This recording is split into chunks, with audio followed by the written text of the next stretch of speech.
Antes de irmos para o vídeo, não se esqueça de se inscrever no canal e ativar as notificações. Zacarias capítulo 4.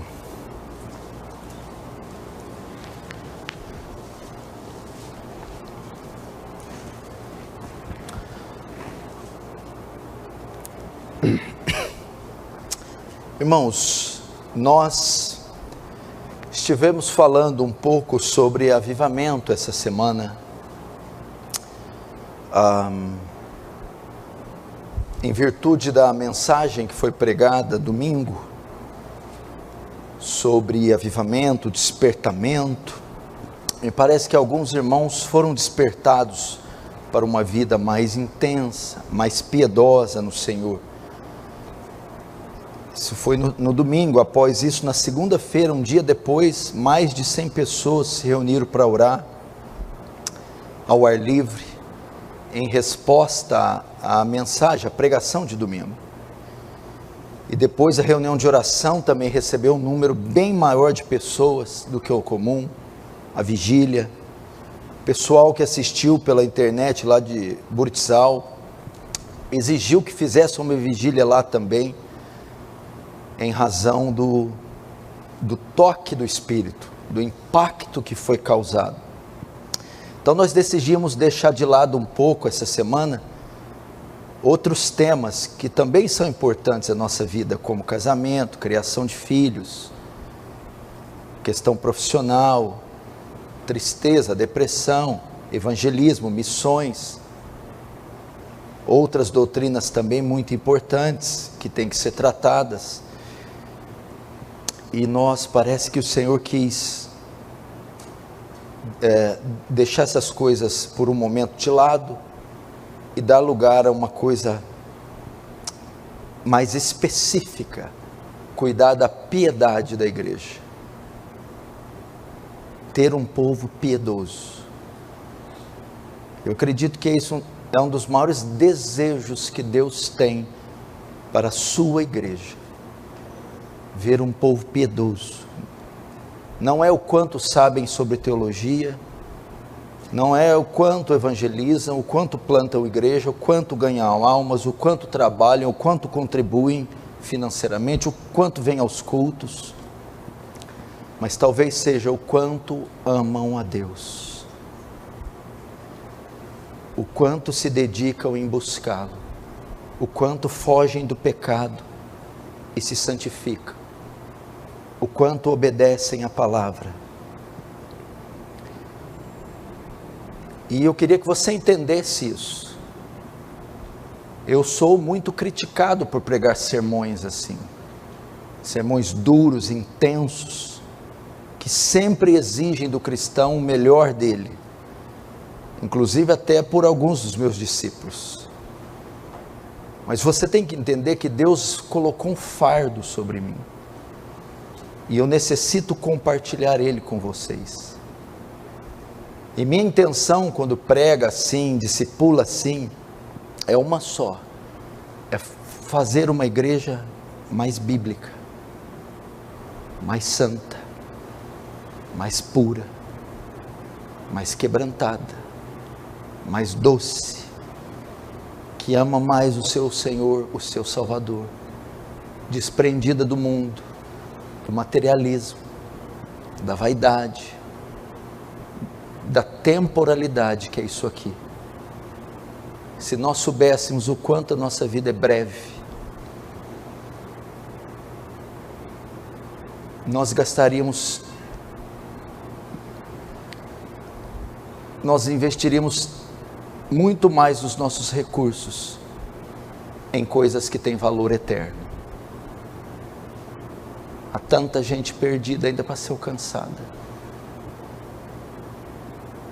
Há tanto membro da nossa família que não tem nenhuma pista do que é Jesus. Há tanta corrupção nessa nação, tanto pecado, tanta orgia, para nos colocar dias de joelhos. Há tanto pecado em nós para ser vencido, confessado. Tanto. Há tanto de Deus para buscar ainda, para conhecer. parece que uma vida não é suficiente. Então é por essa razão que eu prego sermões assim, da maneira que prego. É o meu desejo de ver você um melhor cristão, um homem piedoso, que por mais que tenha talentos, recursos, seja conhecido pela piedade, pelo amor a Deus. Por essa razão falamos de avivamento.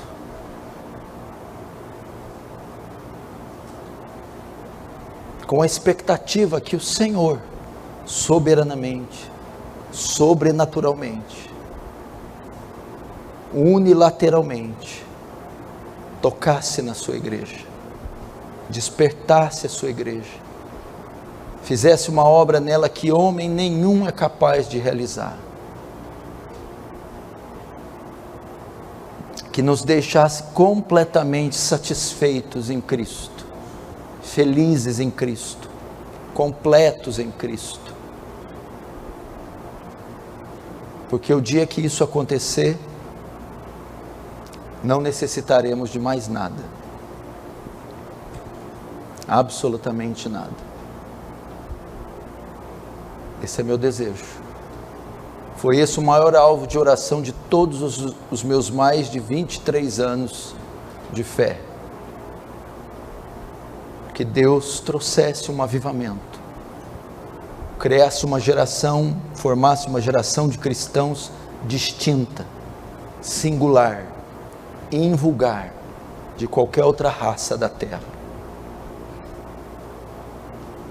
Como foram alguns santos da igreja primitiva, como foram os puritanos, como foram os morávios, como foram os lollardos, os valdenses, pessoas que destacavam-se por sua singularidade, devoção, piedade. Eu não estou aqui para discussões teológicas bobas e estúpidas. Eu não estou aqui essa noite querendo tratar de algum capricho, de algum crente orgulhoso. Eu estou aqui para dizer que nós precisamos amar mais o Senhor. Amar o Senhor de todo o nosso coração. Eu estou aqui para fazer você parar um pouco e refletir na sua vida. Como você tem conduzido ela? Quais são os valores que regem sua vida? Onde os seus olhos estão postos? Com o que você gasta seu tempo, seu dinheiro? De que forma você usa seu corpo, sua inteligência, seus dons? Para qual reino, em qual reino você está investindo?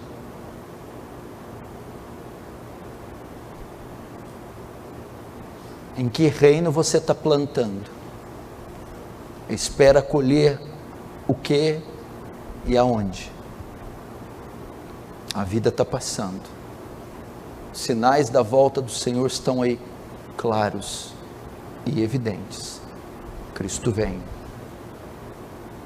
A seara continua gigantesca. E continuam os ceifeiros sendo poucos. E o Senhor ainda está a dizer: por que gastai vosso dinheiro com aquilo que não é comida nem bebida?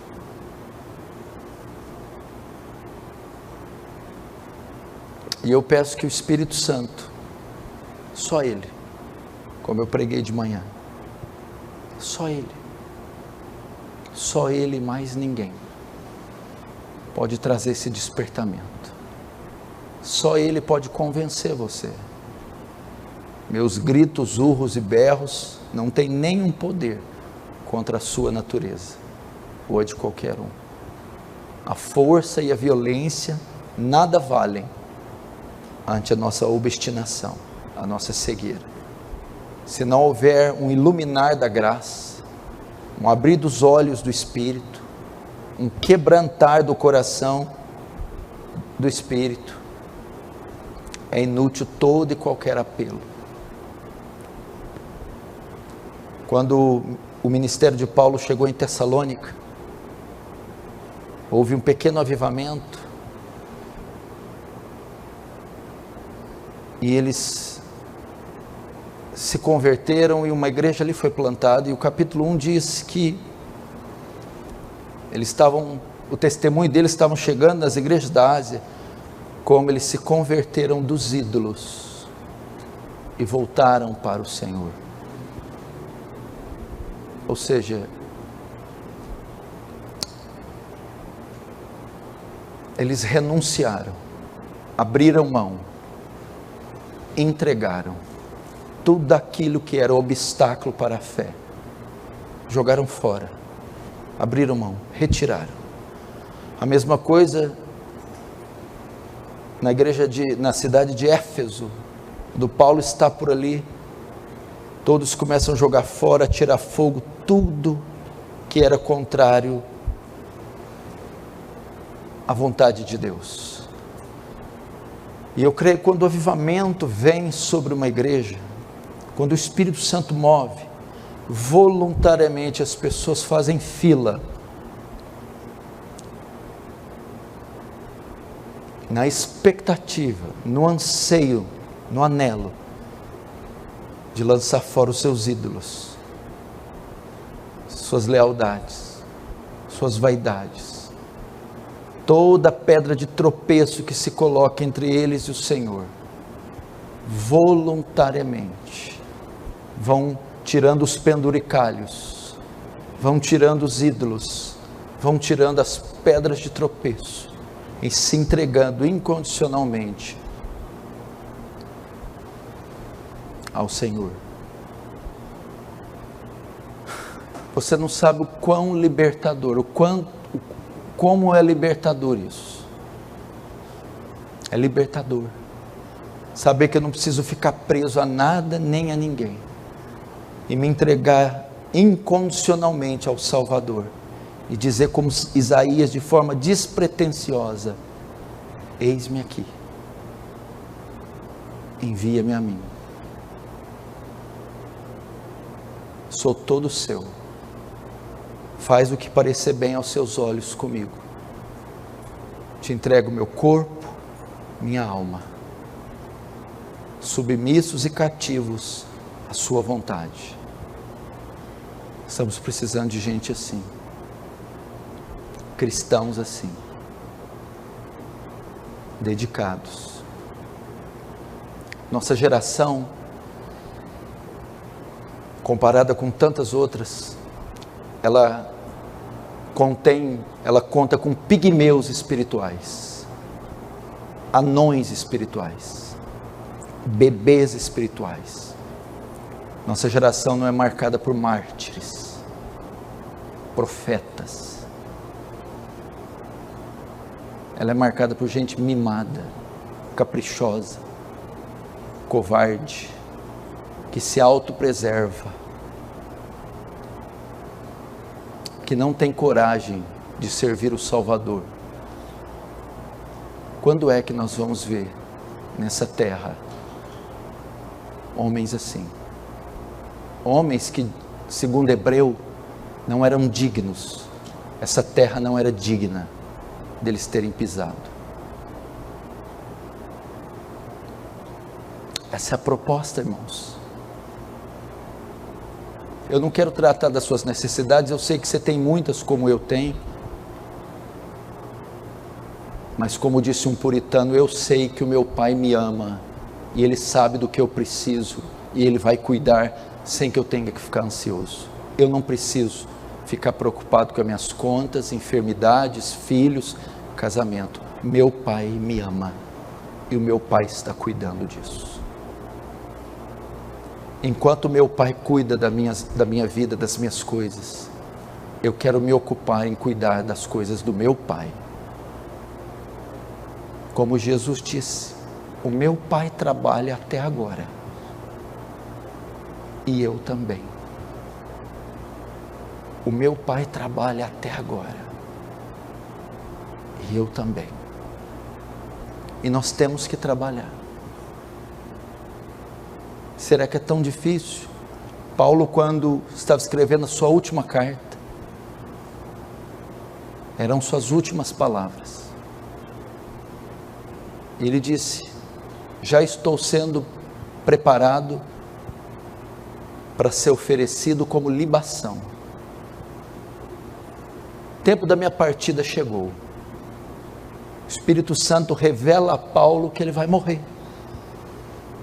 E ele considera a morte dele um sacrifício oferecido ao Senhor. Eu estou pronto para ser oferecido como sacrifício. Coisa linda. A vida inteira daquele homem foi um sacrifício, ofertado a Deus diariamente. E no último dia da sua vida ele diz: já estou pronto para ser oferecido como sacrifício. Por que não temos tamanha coragem? Por que tanto capricho? Por que tanto apego a isso aqui, essa imundícia desse mundo? Essa coisa patética que se tornou esse mundo, asquerosa, vil, transitória, vulgar, corruptível. Por que não podemos dizer como Jonathan Edwards: ó Deus, grave a eternidade nos meus olhos, grave a eternidade nos meus olhos. Por que não podemos ter crentes hoje que ao chegar em casa vão para os seus quartos e dizerem: Senhor, eis-me aqui, me ofereço como libação, como sacrifício, eis-me aqui, envia-me a mim. Por que não podemos ser cristãos que vão chegar no quarto: hoje eu renuncio tudo, renuncio tudo para te servir? Por quê? Por que não ensinamos isso aos nossos filhos? Recebereis poder, filho, e ser-me-eis meus mártires. A palavra testemunho no grego é mártir. Você vai receber o Espírito Santo, filho, para ser um mártir. Quem sabe para dar sua vida, tá, filho? Paul Washer, pregando a pregação chocante, diz: quando meu filho crescer, quero pôr uma mochila nas costas dele e dizer: vá, filho, vá atrás de um povo e morra por ele, e lá do outro lado da eternidade eu te encontro, filho. O filho dele já está estudando lá no Master College de John MacArthur. Nós não. Nós queremos dar o balé, o inglês e o espanhol, e poupar os nossos filhos de tudo que é sacro, santo, elevado e espiritual, para transformá-los nos piores crentes da nossa geração, mimados, incompetentes, irreverentes, onde devíamos privar eles de confortos e luxos, e ensiná-los a viver da fé desde pequeno. Colocar e dizer: filho, não coloca seus olhos nisso, não se alegra por essas coisas, filho, não faz isso, filho. Jesus morreu, filho, o valor todo está contido no sangue, filho. A única coisa que vale a pena na terra é o sangue que tem valor, filho. Só o sangue do Cordeiro, e é ele que você deve prezar mais que tudo na sua vida, filho. Ensina essas coisas para o seu filho. Pegue a cabecinha dele e dirija os olhos deles para o madeiro. Filho, o segredo está ali, filho, a vida está ali, filho, no madeiro. É aquilo que de fato importa, filho. Cristo e este crucificado.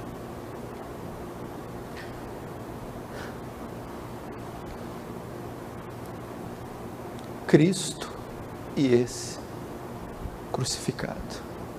Oh, igreja, que Deus nos dê tal sentimento,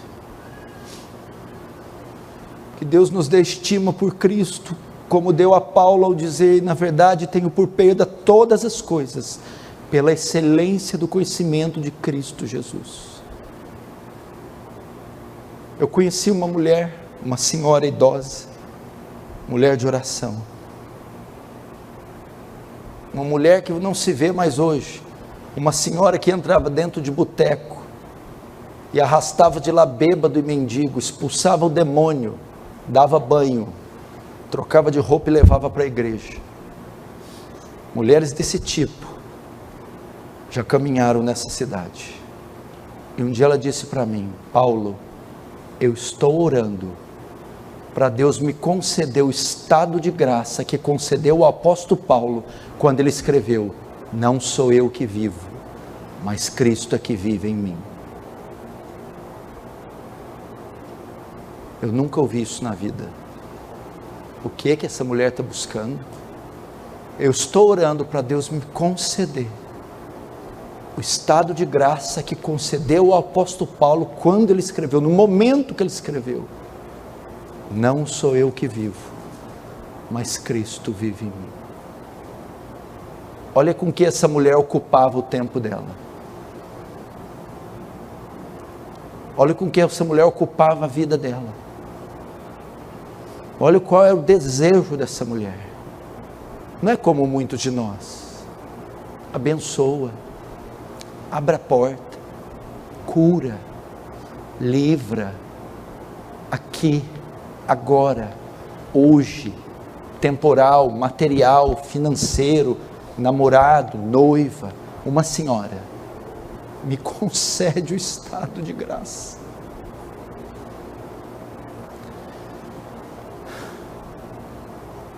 Eu aconselho você a ler o diário de David Brainerd. Leia uma vez por ano, até morrer. Um dos livros mais importantes depois da Bíblia. Leia o diário de David Brainerd. Vai te ensinar e mostrar um pouco do que eu estou falando aqui. David Brainerd, no seu diário, tem um dia que é o aniversário dele. Ele escreve a respeito desse dia: 14 de agosto, completo 25 anos, me entristece muito saber que vivi tão pouco para a glória de Deus. O quê? Um dos maiores santos que pisou nessa terra, morreu com 29 anos, vomitando pedaços do rim, com tuberculose. Morreu nas selvas, dando a sua vida pelos índios. E escreve que estava muito triste no seu 25º aniversário, por ter vivido tão pouco para a glória de Deus. Por que temos medo disso? Por que isso nos assusta? Por que isso não é o nosso deleite? Por que não aspiramos por isso de dia e de noite? Qual o problema de ser cheio de Deus?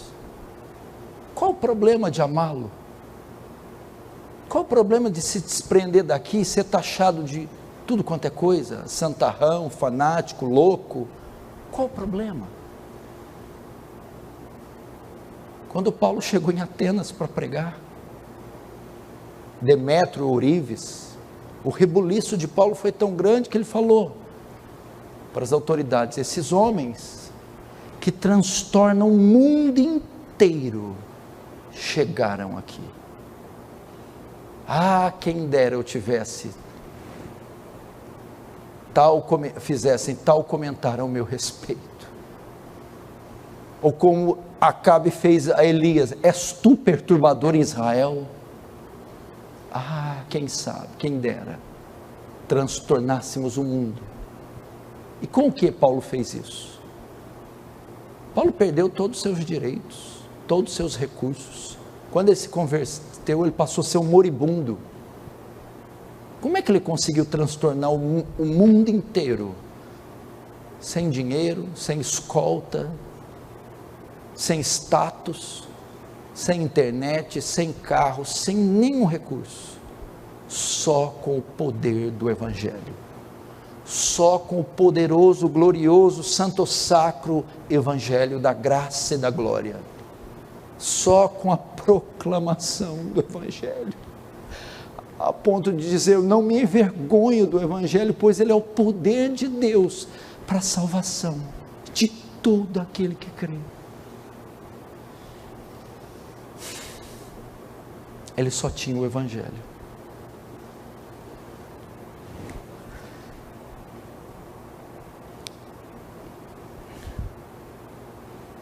Jovens, será que seria uma má escolha? Será que vocês errariam? Será que vocês comprometeriam suas vidas, se decidissem hoje, gastar suas vidas para o reino, para servir o Senhor, perdendo assim todos os seus direitos nessa terra, todas as oportunidades gratificantes e a glória desse mundo? Pois eu desafio você a fazê-lo. Lembra do teu Criador nos dias da tua mocidade, antes que te venham os maus dias, a velhice, os quais você diga: não tenho neles mais contentamento. Jovens, eu vos escrevi porque sois fortes, porque a palavra de Deus está em vós, e já venceste o maligno. Eu desafio vocês, jovens, e não prometo nada a vocês, prometo apenas duas coisas que vocês podem receber, se largarem tudo para servi-lo: uma cruz pesada para carregar e a vida eterna. É só isso que o Mestre prometeu, é só isso que ele prometeu. Ele vai te dar uma cruz pesada e a herança dos santos na luz, a vida eterna. Então, naquele dia, esfarrapado, doente, trôpego, humilhado, imundo, os portões se abrirão e você ouvirá: servo bom e fiel, entra no gozo do teu Pai, foste fiel no pouco, sobre o muito te colocarei. Isso que você vai ouvir. E quem sabe, nas alas do céu, dos cristãos piedosos, dos missionários, dos mártires, você não esteja ali na ala, na galeria de Estevão, junto com ele. Aqui estão os jovens que viveram para Cristo.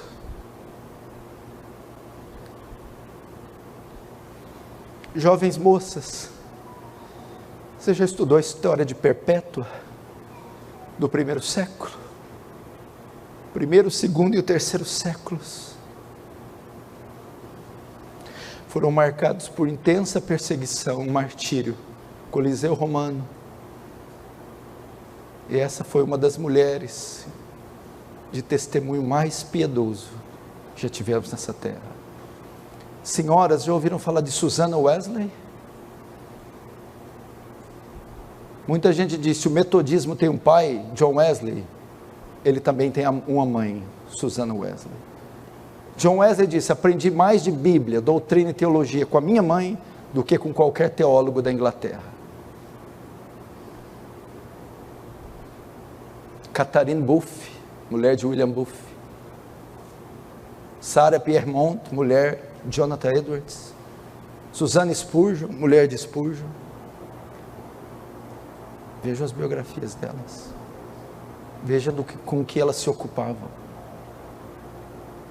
A mulher de Jim Elliot, que teve o marido morto precocemente em uma missão. Vocês não têm desejo de ser mulheres piedosas? Ou serão mulheres fúteis, materialistas, vaidosas, linguarudas, fofoqueiras, sensuais, que são pedra de tropeço para o crescimento espiritual dos maridos, dos filhos, do reino? Ou serão intercessoras, santas, castas, boas donas de casa, mães, esposas, exemplos para as futuras gerações?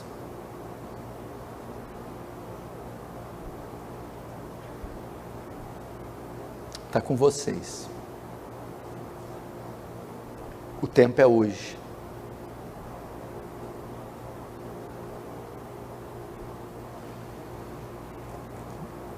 Paulo, em Romanos 13, ele faz um alerta estupendo para nós, dizendo assim: e digo isto a vós outros, que conheceis o tempo, já é hora de vos despertardes do sono, porque a nossa salvação está agora mais perto do que quando no princípio cremos. Vai alta a noite, vem chegando o dia. Deixemos, pois, as obras das trevas e revistamo-nos das armas da luz. Andemos dignamente em pleno dia, não em orgias, bebedices, impudícias, dissoluções, não em contendas, mas revesti-vos do Senhor Jesus Cristo, e nada disponhais para a carne no tocante às suas concupiscências.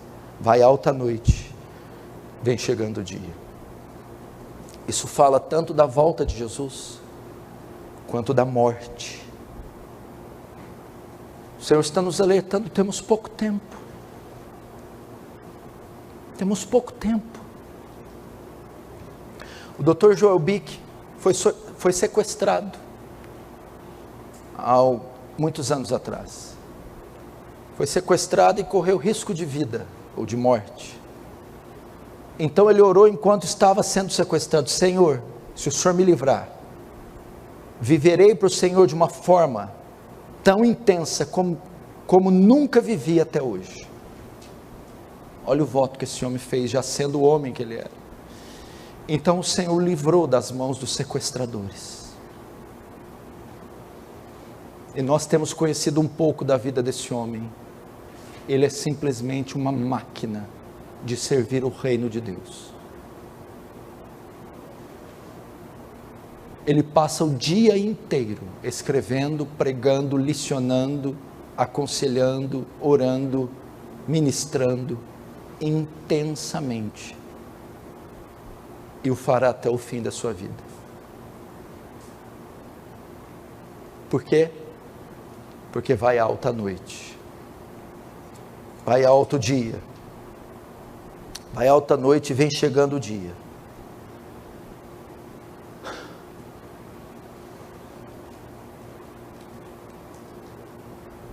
Você não vai ficar bravo comigo, não?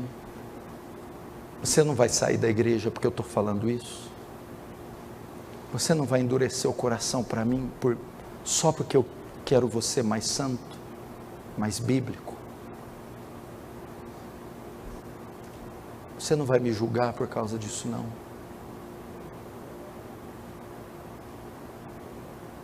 Talvez eu erre em algumas palavras, talvez eu me equivoque nos métodos, talvez eu exceda, eu sei que eu faço isso, mas julga a minha intenção. Pare de tratar o seu marido assim. Para hoje. Renuncia hoje isso. Por favor. Chega. Para de tratar sua esposa assim. Chega. Ela não merece isso. Acaba com isso hoje. Para de dar esse testemunho imundo, lambão. Chega. As pessoas sabem que você é cristão, que você congrega aqui. Você não está andando de acordo com as doutrinas ensinadas aqui. Abandona isso. Deleta essas coisas.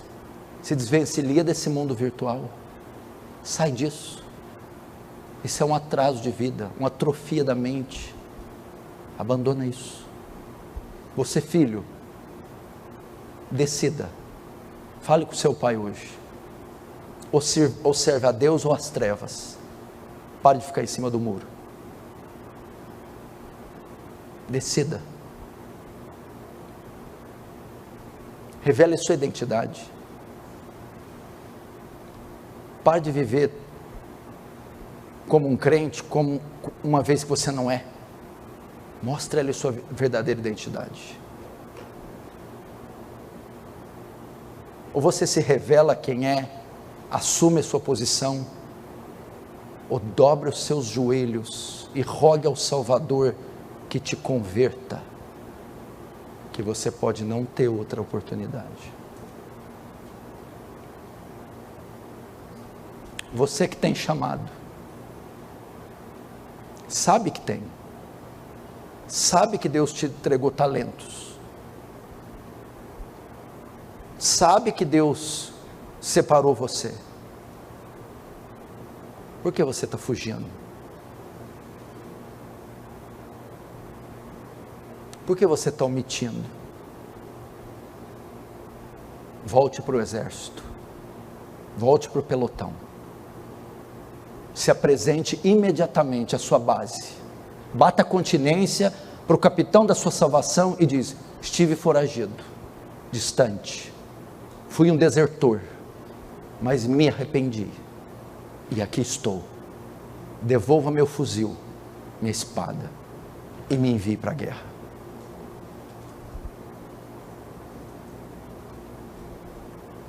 Me envie para a guerra.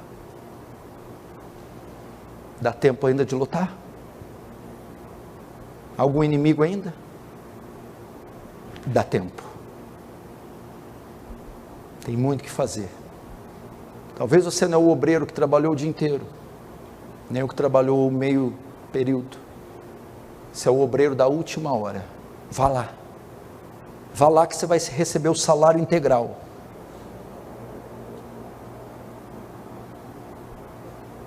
Por esse serviço para o reino, que não será esquecido e será contado na eternidade.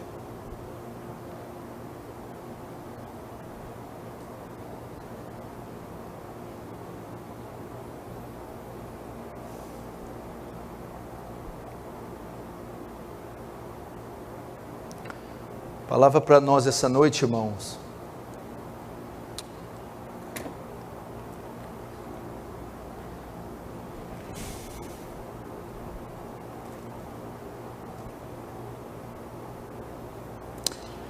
Eu imagino Deus nos céus olhando assim para cá agora e dizendo: quero ver no que vai dar isso aí. Quero ver a resposta que esse povo vai dar a isso aí. Quero ver se eu encontro alguém ousado o suficiente, crente o suficiente, para abrir mão dos seus maiores tesouros, ídolos, lançar tudo fora, por amor a mim.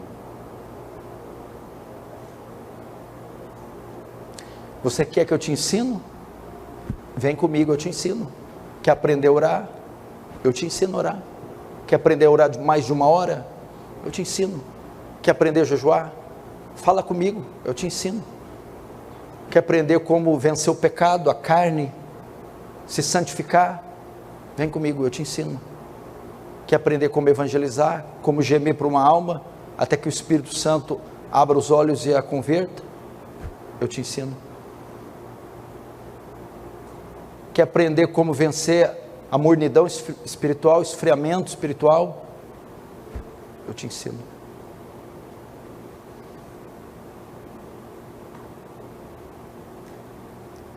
Quer começar isso? Não sei se você sabe, amanhã é feriado, dia 12 de outubro, eu separei para passar o dia em jejum com a igreja, das 8 da manhã às 4 da tarde, amanhã. Vem amanhã, só com água na barriga, uma Bíblia, papel e caneta. Vem, vamos passar o dia aqui com Deus, fazendo devocional, orando, vamos assistir vídeo de pregação, ministração. Está com fome? Está sofrendo inanição espiritual? Está em fase terminal? Está respirando por aparelhos? Está quase morrendo? Amanhã vai ter um banquete aqui. Amanhã vamos ter aparelho de última geração para resgatar qualquer morto espiritual, para saciar qualquer faminto, fartar qualquer faminto, saciar qualquer sedento. Vem. Com que garantia você me diz isso? Com a garantia do Senhor dos Exércitos, o Deus de Israel, o guarda da igreja, o soberano das nações, o que é onipotente, onipresente, onisciente, que tudo sabe, tudo pode, tudo conhece, estará presente aqui entre o seu povo. É nessa autoridade que eu falo.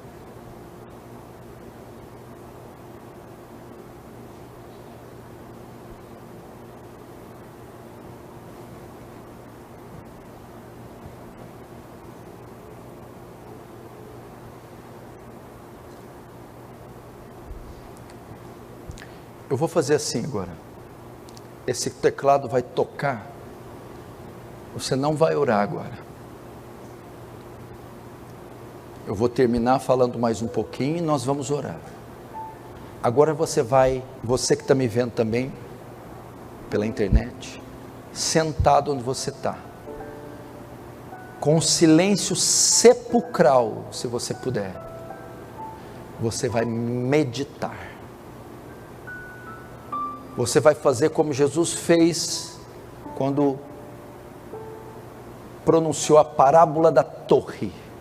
Você vai calcular, refletir, meditar, pensar. O Espírito Santo trará toda a sua vida na sua mente como um flash. E juntamente com o que foi pregado, pense, ore em espírito e pense. Eu já volto.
Para mim, talvez a sua dúvida seja, quando Pedro pregou o seu primeiro sermão em Atos 2, a Bíblia diz que o coração da multidão se compungiu, e eles perguntaram: o que faremos? O que faremos, Pedro?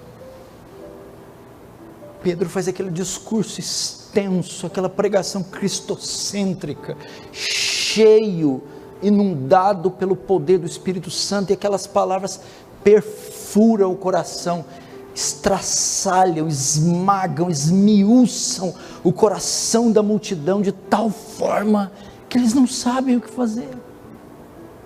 E agora? Depois dessa bomba que o Senhor detonou aqui, o que eu faço? O que fazer? Qual atitude? A mesma coisa aconteceu quando João Batista veio pregando, e as pessoas perguntaram.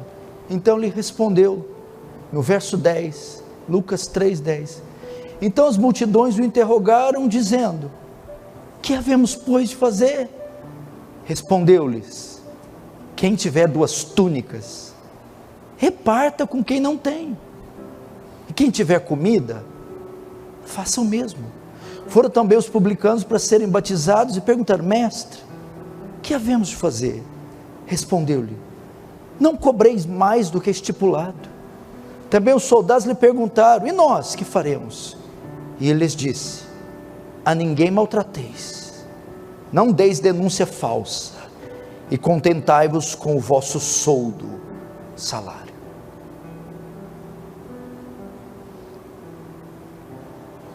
A pregação, a ação do Espírito Santo, não pode ser respondida só com emoções, só com lágrimas.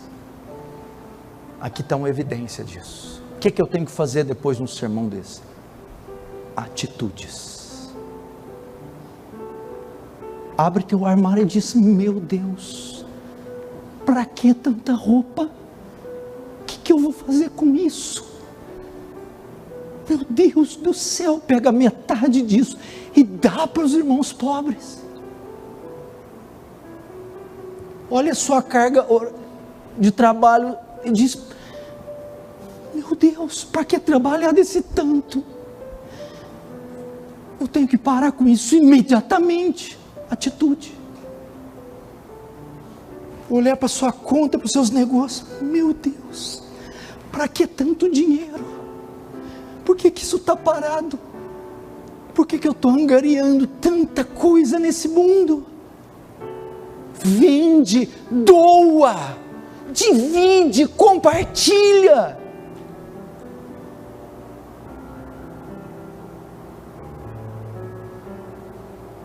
É olhar para suas mídias sociais: por que eu estou envolvido com tudo isso? Por que eu estou assinando tudo quanto é canal, tudo quanto é grupo, eu tenho minha foto, tudo quanto é lugar? Deleta tudo isso. É isso que João Batista está dizendo. É bater na casa daquela mãe, daquele pai, filho, daquele irmão em Cristo que se ofendeu, dizer: mãe, me perdoa, mãe, me perdoa, e abraça ela: mãe, me perdoa, por favor, me perdoa, mãe. O que eu estou fazendo? É o marido fazer o mesmo para a esposa o mesmo para o marido, os irmãos, os bloqueios: me perdoa, eu te ofendi tanto, eu te entristeci tanto, eu pequei tanto contra você, me perdoa. É isso que Deus espera. Deus espera isso. O que eu estou fazendo da minha vida? Por que eu fui apegado tanto tempo nisso? Irmãos, eu conheço muitos de vocês, eu sei, tem maldade no coração de vocês. Alguns de vocês podem não expressar com atos, mas vocês já julgaram muito pessoas, já usaram a língua para ferir muita gente, já condenaram muitas pessoas com os olhos. Rancor, ressentimento, inveja. É o dia de dizer: meu Deus, me perdoa, me perdoa, Senhor, me perdoa, me perdoa. Você não pode ir embora daqui com essa pendência. Não fique com medo, meu irmão, de se entregar ao Salvador. Não fique com medo, meu irmão. Eu garanto a você, você não ficará na mão por se entregar ao Salvador. O que faremos? Quem tem 2 túnicas, reparta com quem não tem.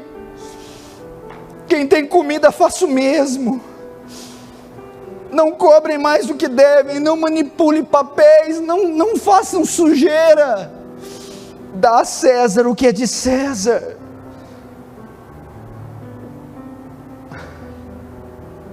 Ame, perdoe, beije, abrace, chore.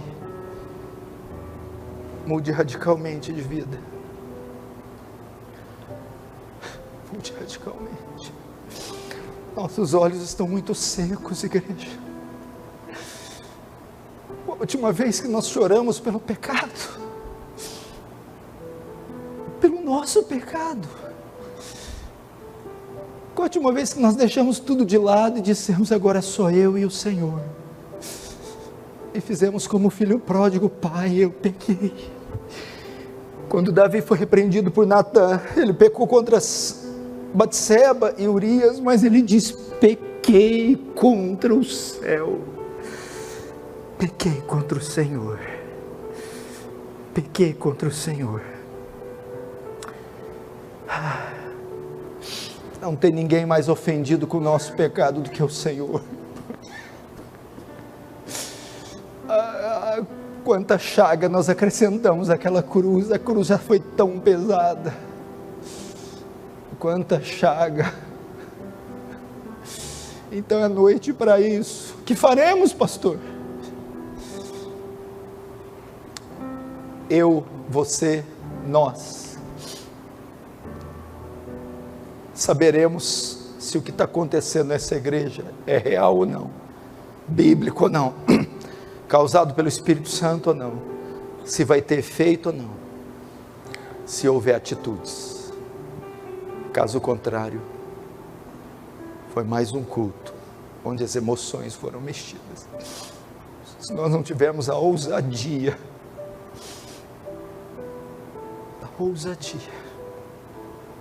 de mudar por causa do nosso Salvador, é um sinal que nós não somos dignos dele. Feche os olhos, vamos orar agora.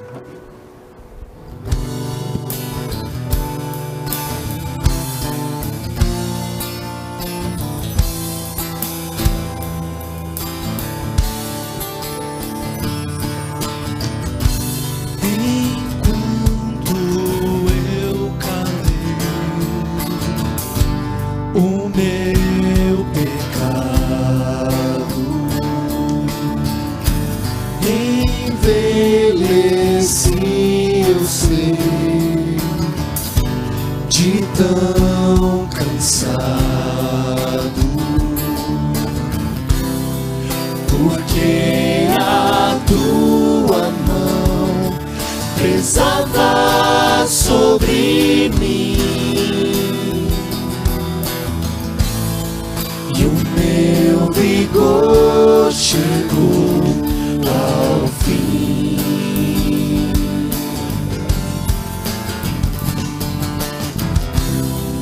O meu pecado então eu não mais ocultei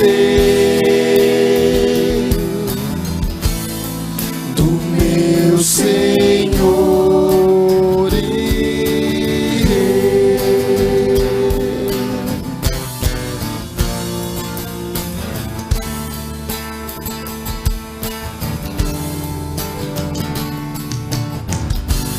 Assim eu confessei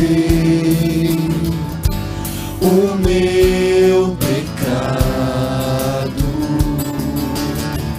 e pelo sangue de Jesus eu fui lavado, porque a tua mão pesava sobre mim, e o meu vigor chegou ao fim. Vamos ficar de pé. O meu pecado então eu não mais ocultei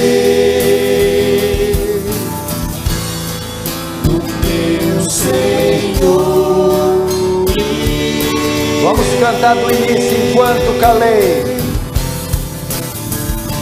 Enquanto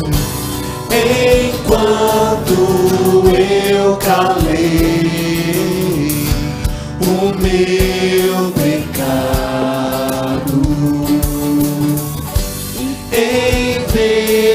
envelheci, eu sei, de tão cansado,